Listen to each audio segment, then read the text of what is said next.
Hello! Hi అందరికీ. ఈరోజైతే PCOS మళ్ళీ అన్‌వాంటెడ్ హెయిర్ ఉండే వాళ్ళకి ఏది బెస్ట్, ఏది పర్మనెంట్ సొల్యూషన్ అయితే అని నా ఓన్ ఎక్స్‌పీరియన్స్‌తో నేను ఎక్స్‌ప్లెయిన్ చేస్తాననమాట. ఈ వీడియో మీకు యూజ్‌ఫుల్ అవుతుందనుకుంటాను.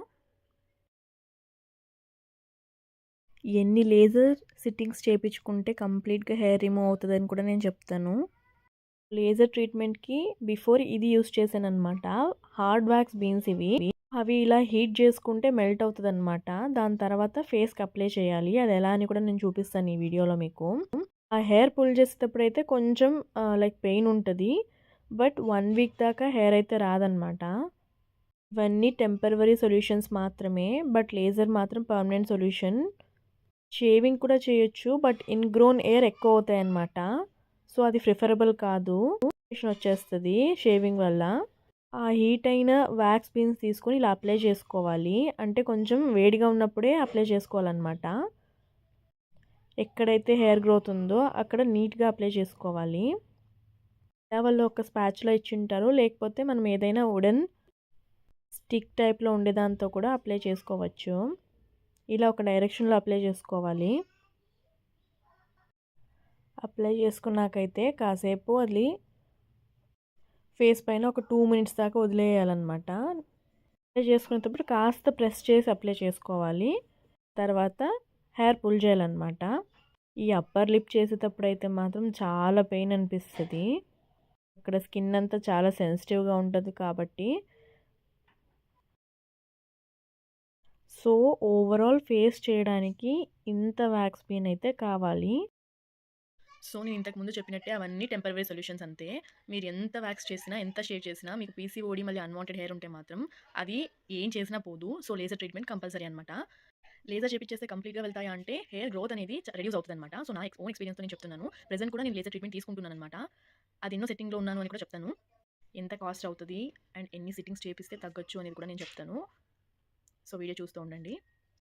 స్టార్టింగ్ అయితే నేను మాకు తెలిసిన ఆమె దగ్గర లేజర్ చేపించాననమాట. సో తను హెయిర్ ట్రాన్స్‌ప్లాంటేషన్ కూడా చేసేది. సో తను అలాగే తెలుసు అనేసి అక్కడికెళ్ళి చేపించాను. తను 6 సిట్టింగ్స్ చేసిందనమాట. 6 సిట్టింగ్స్ అయితే చేపించుకున్నాను లేజర్ ట్రీట్మెంట్. నాకైతే అక్కడేం అంత లైక్ యూజ్‌ఫుల్ అనిపియలేదనమాట. నాకెంత థిక్ గ్రోత్ ఉండేదంటే ఈరోజు చేసేస్తే లేజర్ రేపే వచ్చేసేదంట. మామూలుగా అందరికి అలా ఉండదు. 1 ఆర్ 2 మంత్స్ తర్వాత హెయిర్ వస్తదంట. బట్ నా విషయంలో అలా లేదు. చాలా థిక్ హెయిర్ అండ్ ఈ హార్మోనల్ ఇంబాలెన్స్ నాకు పీసీఓఎస్ ఉంది కాబట్టి ద నెక్స్ట్ డేనే వచ్చేసేదనమాట. అంత థిక్ హెయిర్ గ్రోత్ ఉండేది. సో ఆ లేజర్ ట్రీట్మెంట్ అయితే నాకు వర్కౌట్ అవ్వలేదు.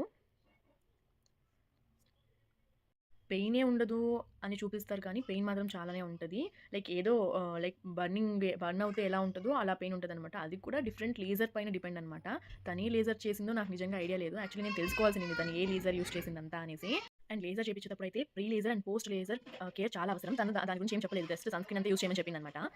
సో నాకిక్కడ అరౌండ్ లిప్స్, అరౌండ్ మౌత్ అంతా పిగ్మెంటేషన్ టైప్ వచ్చేసిందనమాట. నా ఫేస్ అయితే స్కిన్ అంతా ఒక కలరు మరి లైక్ అరౌండ్ లిప్స్ అంతా ఒక కలర్ వచ్చేసిందనమాట. సో నేనేమి సజెస్ట్ చేస్తానంటే ఎప్పుడు లేజర్‌కెళ్ళినా కానీ మంచి ప్లేస్ చూస్ చేసుకోవడం చాలా ఇంపార్టెంట్. లేకపోతే ఫేస్ అంతా పిగ్మెంటేషన్ వస్తది.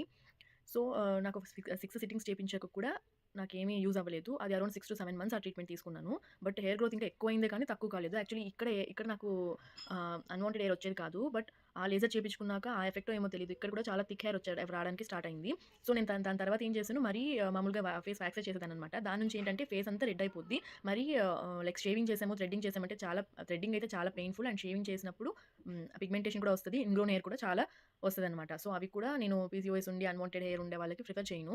అంటే నేను చెప్పను. ఎందుకంటే మామూలుగా పీచ్ ఫజ్ ఉండే వాళ్ళకైతే మామూలుగా షేవ్ చేసుకుంటే వాళ్ళకేం థిక్ హెయిర్ రాదు కాబట్టి ప్రాబ్లమ్ లేదు. బట్ థిక్ హెయిర్ ఉండేవాళ్ళు మాత్రం ఇవన్నీ చేయడం వల్ల ఇంకా ఈ సింప్టమ్స్ ఎక్కువవుతాయి. హెయిర్ గ్రోత్ ఎక్కువవుతది గానీ తక్కువవ్వదు. ఇది నా పర్సనల్ ఎక్స్‌పీరియన్స్. వీకేర్ బెస్ట్ అనిపించింది. వాళ్ళు యూజ్ చేసేది కూల్ టిప్ లేజర్ అనమాట. సో వెళ్ళాను. తర్వాత నేనిక్కడ ఈ 6 సిట్టింగ్స్‌కి ఎంతయిందని చెప్పలేదు కదా! సో తను 6 సిట్టింగ్స్‌కి రూ. 18,000 తీసుకునిందనమాట. సో అదేం నాకైతే హెల్ప్ అవ్వలేదు. దాని తర్వాత వీకేర్‌కెళ్ళాను కదా! అక్కడైతే చాలానే బిల్ వేశారు. దాని గురించి కూడా చెప్తాను. అక్కడ నాకేం చెప్పారు నా హెయిర్ గ్రోత్ ప్రకారం తను 12 సిట్టింగ్స్ కావాలని చెప్పింది. నేను ఆల్రెడీ 6 సిట్టింగ్స్ చేపించేసాను కాబట్టి మరీ లైక్ అనదర్ 12 సిట్టింగ్స్ చేపించుకోవాలి. అంత లేజర్ రేడియేషన్స్ లైక్ స్కిన్‌కి మంచిదో లేదో నాకు తెలీదు కాబట్టి నేను జస్ట్ 6 సిట్టింగ్స్ అంతే ఫస్ట్ తీసుకున్నాననమాట. జస్ట్ ఇప్పటికైతే 2 సిట్టింగ్స్ అయిపోయాయి. థర్డ్ సిట్టింగ్‌కెళ్ళాలి. బట్ హెయిర్ అయితే అసలేం రాలేదు. నా ఆనెస్ట్ రివ్యూ అది. లైక్ 2 వీక్స్ అయింది. దగ్గర దగ్గర 3 వీక్స్ అవుతుంది. అసలే ఒక్క వెంట్రుక కూడా రాలేదు ఫేస్ పైన. అంత నీట్‌గా ఉంది. అది వేరే నాది ఇప్పుడు ఫేస్ లేజర్ అంతే చేపిస్తున్నాననమాట. అక్కడైతే బెస్ట్‌గా ఉంది. నిజంగా నాకు చాలా హెల్ప్‌ఫుల్ అయిందనమాట. అక్కడైతే pre laser and post laser like kit కూడా ఇస్తారు. అంటే కాస్ట్ ఎక్కువే బట్ రిజల్ట్స్ మాత్రం చాలా ఎఫెక్టివ్‌గా ఉన్నాయన్నమాట. ఇది వీకేర్‌లో బిల్ అనమాట. 40,000 రూపీస్ అయింది మొత్తం మెడిసిన్. సో ఇక్కడ ఒక సిస్టమాటిక్ ప్రొసీజర్ ఉంటదన్నమాట. ఫస్ట్ ఫేస్ అంతా క్లీన్ చేస్తారు. దాని తర్వాత ఫేస్ అంతా ఒక లైక్ 20 మినిట్స్ మసాజ్ చేస్తారనమాట. అంటే క్లీన్ చేస్తారు. అన్ని ఆ ఫేస్ వాష్‌లు, ఈ ఫేస్ వాష్‌లు ఏసి అంత నీట్‌గా క్లీన్ చేస్తారు. దాని తర్వాత ఫేస్ షేవింగ్ చేస్తారనమాట. షేవింగ్ చేశాక దాని తర్వాత మనకు చూపిస్తారు. లైక్ వెదర్ ఇంకా హెయిర్ ఎక్కడైనా ఉందా ఏమైనా తీయాలా? లేక వెదర్ ఇట్ ఈస్ ఓకేనా అనేసి. సో మనం అక్కడ క్లారిఫికేషన్ ఇస్తే నెక్స్ట్ జెల్ అప్లై చేస్తారనమాట. జెల్ అప్లై చేశాక లేజర్ షార్ట్స్ ఇస్తారనమాట. అదేం అంత పెయిన్‌ఫుల్ ఉండదు. బట్ లైక్ కొంచెం ప్రికింగ్ పెయిన్ అనిపిస్తదనమాట. ఎవరైనా అన్ని వెంట్రుకలు పట్టుకొని ఒకేసారి లాగితే ఎంత పెయిన్ అనిపిస్తదో అంత పెయిన్ అనిపిస్తదనమాట. సో అలా ఆ ప్రికింగ్ పెయిన్ అయితే ఉంటది. దాని తర్వాత ఒక అరౌండ్ ఒక 15 మినిట్స్ 10-15 మినిట్స్ ఉంటదంతే. కొంచెం పెయిన్ అనిపిస్తది. దాని తర్వాత సన్ స్క్రీన్ అయితే లైక్ వాళ్ళు అప్లై చేస్తారు. మళ్ళీ ఫస్ట్ 6 డేస్‌కి ఒక ఫేస్ వాష్ మళ్ళీ ఒక ఫేస్ క్రీమ్ ఇచ్చింటారనమాట. సన్ స్క్రీన్ అయితే డైలీ వాడాలి. తర్వాత 6థ్ డే నుంచి ఇంకొకటి ఇచ్చింటారనమాట. దాంట్లో అయితే లైక్ హెయిర్ గ్రోత్‌ని రెడ్యూస్ చేసే ఫేస్ వాష్ మళ్ళీ ఫేస్ క్రీమ్ అనమాట అది. అదైతే 6థ్ డే నుంచి కంపల్సరీగా వాడాలి. సో ఇక్కడ ట్రీట్మెంట్ కాస్ట్ కన్నా ఈ లైక్ ఫేస్ వాష్‌లు, ఈ ఫేస్ క్రీమ్‌లకే చాలా కాస్ట్ అవుతది అని నా పర్సనల్ ఒపీనియన్. బట్ రిజల్ట్స్ అయితే చాలా బాగున్నాయి. మనకి ఇంకా ఈ ఫేస్ పైన హెయిర్ గ్రోత్ ఉండకూడదు అని డిసైడ్ అయితే మాత్రం ఇలాంటి లైక్ మంచి ప్లేసెస్‌లోనే లైక్ లేజర్ ట్రీట్మెంట్ చేపియడం మంచిదని నా అభిప్రాయం. సో నేను అక్కడ 18,000 వేస్ట్ చేశాను అండ్ నా స్కిన్ కూడా పాడైపోయింది అక్కడ పిగ్మెంటేషన్ వచ్చి. బట్ ఈ వీకేర్‌లో అయితే ఆ ప్రాబ్లమ్ లేకుండా 2 సిట్టింగ్స్‌లోనే నాకు చాలా ఎఫెక్టివ్ రిజల్ట్ అయితే కనిపించింది. ఎన్ని క్రీమ్‌లు ఇచ్చారు అని కూడా మీకు నేను వీడియో పోస్ట్ చేస్తాను. ఏమేమి క్రీమ్‌లు వాడుతున్నానని కూడా. బట్ డైట్ అండ్ యోగా కూడా చేస్తే చాలా మంచిది ఇంకా ఎఫెక్టివ్ రిజల్ట్స్ కనిపించడానికి. ఇన్ని క్రీములైతే నేను డైలీ వాడుతున్నాననమాట. పోస్ట్ లేజర్ మనకు లైక్ స్కిన్ గ్లో కూడా చాలా బావుంటది. అండ్ ఇంకా ఎఫెక్టివ్ రిజల్ట్స్ కనిపించాలంటే యోగా చేయండి. మంచి డైట్ ఫాలో అవ్వండి. అప్పుడు ఇంకా బెటర్ రిజల్ట్స్ వస్తాయన్నమాట.